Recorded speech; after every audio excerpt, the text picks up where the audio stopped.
Hi, my name is Kamisha. I am a master's in social work student at the University of Missouri, Kansas City. I want to talk a little bit about Ferguson um, and how it's different than the other cases, and inevitably talk about ways to truly interact change, not completely. That's a lot of work, but to begin wheels of actual change in America in regards to race and systematic oppression and things like that. So the first thing I'm going to do a couple of installations because this is a very important issue for me, and I want to talk about some things I think are not being talked about, or just address it from my point of view as a social worker, working with youth and focusing on child welfare. So the first thing I want to say is I truly apologize to what happened. Obviously, I'm not the person that is guilty, but I am a mother and I have a child, and I could not imagine losing my child. First of all, in addition, losing my child in a violent manner, losing my child in front of people and having circumstances that I don't understand, being blamed in my own child's death, and then inevitably being told that my child's murder was warranted. And so I do want to truly apologize to Michael Brown's mother because I cannot imagine the pain she's going through. I actually want to show you a small clip of a video taken of her last night when she heard that Officer Darren Wilson would not be indicted. So you can see, if you don't understand why people are angry and the emotions that people are carrying and the anger people feel from her perspective. I'm going to share my screen with you, so bear with me for a second.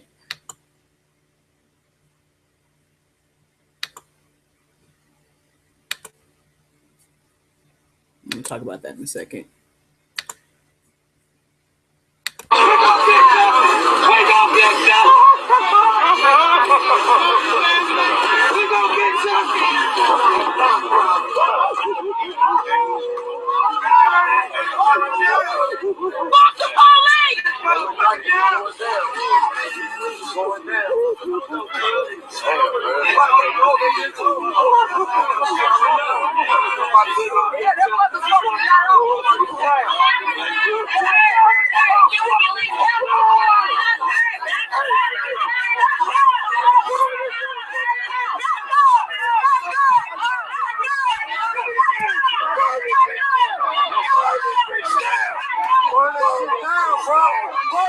So as you can see, this is an issue that clearly has a lot of emotions involved. A child was murdered. So if you can't understand that, then that's something you need to think twice about, because someone's child is dead, regardless of how he was raised, regardless of what took part or point, regardless of what happened before this child was shot. He is a child that was murdered, and this is a mother. She has every right to be upset. It's very hard to watch, I must say. So there's a lot of things that take part in this. It's not just about whatever happened at the store, because it's really not even worth discussing at this point because the officer was not indicted. So we can discuss and tear apart what happened for hours, but at this point, I think it's really important that we discuss what we can do as a community, what we can do as a country to prevent more deaths of African-American youth, more deaths of people at the hands of officers, but really take a look at what is causing this in America, because there are a lot of different factors.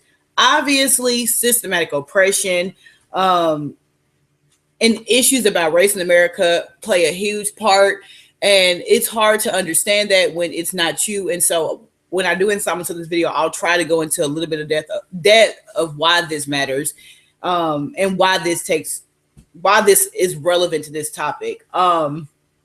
So what we do know is the underlying issue is that a Black teen, African-American teen in Ferguson, Missouri, was killed by a white officer. Now, obviously, this is not a new occurrence here in America at all. It's something that happens a lot. And I just say that. Obviously, there's way more. I urge you to do your own research and look at the facts and find out what happened for yourself instead of pulling up websites or going to Facebook and getting other people's opinion on it. I urge you to gather your own facts and form your own opinions about it. But I do not believe in fanning flames. I believe in enacting change. And so I'm not going to say anything else about it because, again, the decision was made yesterday. And obviously we can, try to work on appeals and things like that. But that is not my focus today. So the first thing I want to talk about is the myth of being the good Negro, and or a good Black person, or if I saw a lot of comments that maybe if her child was raised correctly, or maybe people shouldn't steal cigarillos from the store and we wouldn't have to worry about this. First of all, cigarillos, like stealing anything from a store, is not punishable by death. It should not be punishable by death. That child deserved his fair day in court, just like the person who gunned down the movie theater did.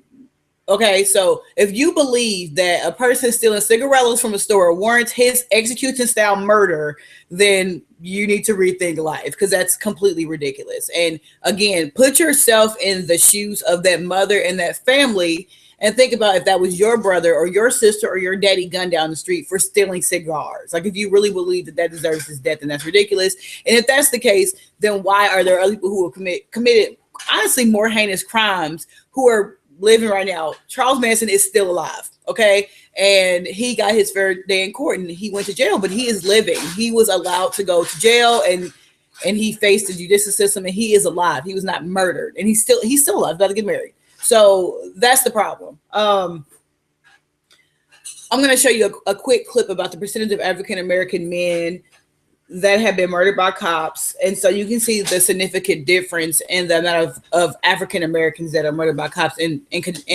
comparison to anybody else. So I'm going to share my screen with you again so we can look at that for a second.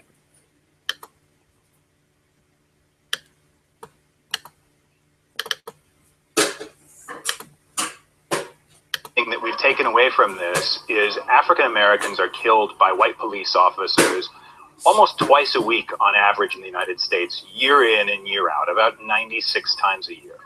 So this data tells you what the race of the person is that was killed and the ages? And the age, and especially when you look at young people, the majority of people in this database the police are reporting as having killed are African American. So more than 50% of people under the age of 20.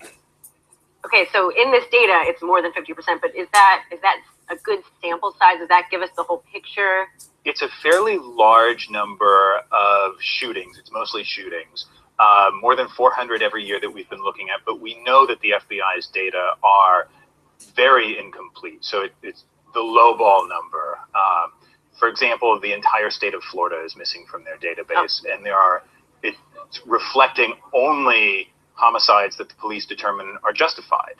So there's a whole set of things that aren't reported. Thank you so much, Brad. And I know there's a lot more on this story. Okay. So we see that, and again, there's a lot more that can be discussed, but that's just a piece of information. But you can see chart by chart, that's pretty easy to understand that a percentage of Black men, the percentage of Black men being killed by police officers is significantly higher.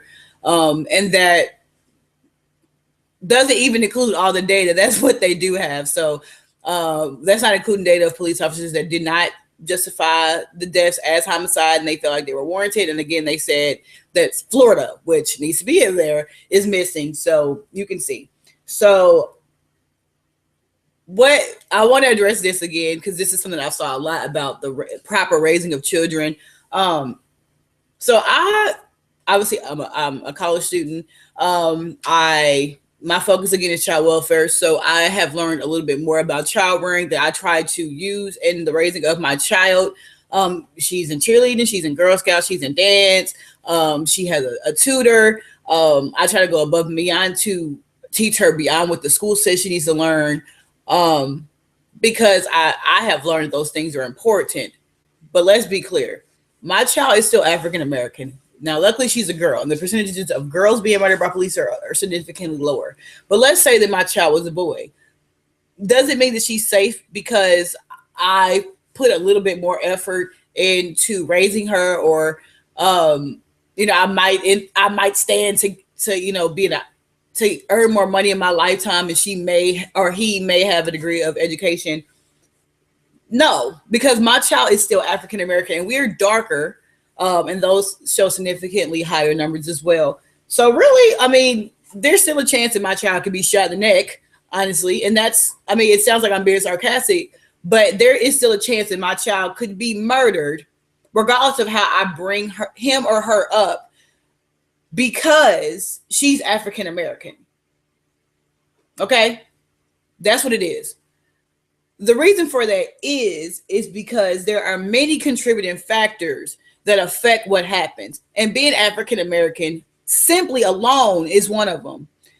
African American men are seen as aggressors, period. So regardless of how they're dressed, regardless of how they act, regardless of their degree of education, people see them as aggressive, and people fear them. And so one false move can lead to a Black man's death in America, and that is a problem. So this good Negro myth and this highly educated or raising your child myth is completely ludicrous, because the fact of the matter is being African American in America leads you to have a higher chance of being killed unjustly. Now, again, racism, oppression play a part, but how Black people, Black men too, black men especially are viewed in America play a part into this. In the media, in popular media that people see every day, you have rap songs about killing people's family. Lil Wayne, who's been rich for a number of years, talk about shooting someone's house and not caring about your son and daughter's room. We got this is popular culture, so I'm not here to necessarily denounce. I'm going to speak about how it's important and how people have to understand that their actions and their behavior in the public light affects the rest of us, and why people are being dismissive and saying, well, this is what the culture wants, this is what they're asking for. If I tried to rap this way, or if I tried to dress this way, or if I wasn't on these disgusting reality TV shows, then this is my income. But people have to understand that you cannot put that off and be dismissive of your role in what's happening in America. If you rap about killing people, if you're a 37, 47-year-old mother fist fighting people on TV, you are playing a part in how the world views us. You are part of the reason why people see us as violent, people see us as uneducated, people see us as people who do not value family, because this is what we are putting into the atmosphere and putting into our culture every day, and that plays a part. So I urge you, people of America, and I urge people in the media to play your part in the changing the way African Americans are viewed, because you are playing a negative part, and all of that matters. Be accountable for your actions and stop being dismissive. That's what I'll talk about for this video. Next, I'll talk about why peaceful and non-peaceful protests in 2014 does not matter, and why it matters. It matters, and why it's not working, and Facebook campaigns and things like that, and how they truly affect and enact change in America. I'll be back.